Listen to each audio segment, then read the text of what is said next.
அன்பிற்கினியவர்களே, இன்று ஒரு இளம்பெண் கத்தோலிக்க திருவையால் ஆண் மற்றும் பெண்களின் இறைவாக்கினர் என்று அழைக்கப்படுவது தான் வாழ்ந்த அழைப்பின் மேன்மையை சுட்டிக்காட்டுகிறது.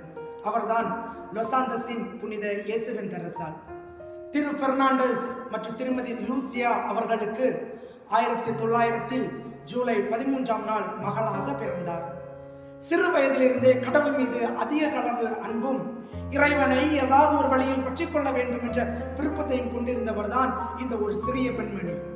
தன்னுடைய 17வது வயதிலே அடைப்பட்ட கன்னியர் மடத்தில் சேர்ந்து இறைவனை உணர்கிறார், இறைவனோடு வாழ்கிறார்.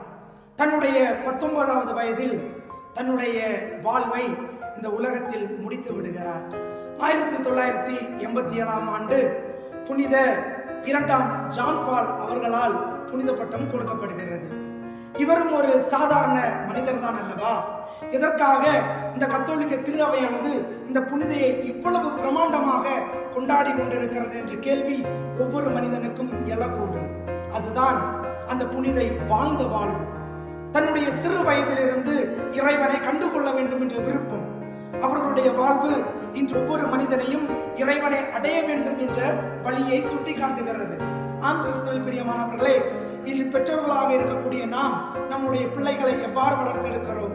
இன்று இளைஞர்களாக இருக்கக்கூடிய நாம் இந்த உலக போக்குகளின்படி வாழ்கிறோமா அல்லது கடவுளின் விருப்பத்தை நிறைவேற்றுகிறோமா என்று சிந்திக்கதான் இந்த புனிதை அழைக்கின்றார். ஆகவே இந்த கத்தோலிக்க திருவையோடு இணைந்து இந்த புனிதரையும் அறிந்து இவர்களின் வாழ்வை பின்பற்றியவர்களாக வாழ வேண்டிய வரத்தை நாம் அனைவரும் ஒன்றாக இணைந்து இந்த புனிதனுடைய நல்நாளில் வேண்டும்.